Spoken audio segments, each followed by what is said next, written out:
നമ്മൾ നാട്ടിൽ ട്രേഡ് ചെയ്യുമ്പോൾ നമ്മൾ ആദ്യം എടുക്കുന്നതാണ് ഒരു ഡിമാറ്റ് അക്കൗണ്ട് എന്നുള്ളത്. അവിടെ നമ്മൾ KYC പൂർത്തിയാക്കുന്നു, നമ്മൾ ഡിമാറ്റ് അക്കൗണ്ട് എടുക്കുന്നു, ബാങ്കിനെ ലിങ്ക് ചെയ്തതിന് ശേഷം നമ്മൾ ട്രാൻസാക്ഷൻസ് നടത്തുന്നു. ഇവിടെ ഒരു ഫോറക്സ് ട്രേഡ് ചെയ്യുമ്പോൾ നമ്മൾ ഏതൊക്കെ രീതിയിലുള്ള കാര്യങ്ങളാണ് ശ്രദ്ധിക്കേണ്ടത്? ഫോറക്സിൽ ട്രേഡ് ചെയ്യാൻ നമുക്ക് ഡിമാറ്റ് അക്കൗണ്ട് എന്ന് പറഞ്ഞാൽ നമ്മളൊക്കെ ഒരു ബ്രോക്കറെ സമീപിക്കണം. നമുക്ക് ട്രേഡ് ചെയ്യണമെങ്കിൽ ബയോ സെല്ല് ചെയ്യണമെങ്കിൽ ഇടയ്ക്ക് ഒരു ബ്രോക്കർ വേണം.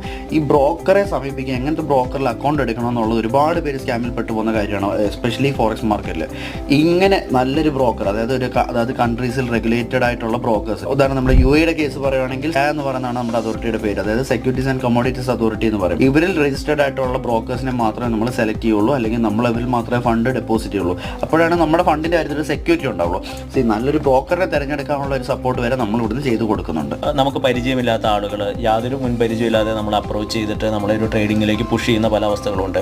ഇത് ഒഴിവാക്കി കിട്ടാനായിട്ട് നമുക്ക് ഏതെങ്കിലും ഒരു വെബ്സൈറ്റ് ലിങ്ക് ഉണ്ടോ? തീർച്ചയായിട്ടും അങ്ങനെ ഒരു വെബ്സൈറ്റ് ഉണ്ട്. നമുക്ക് www.sca.gov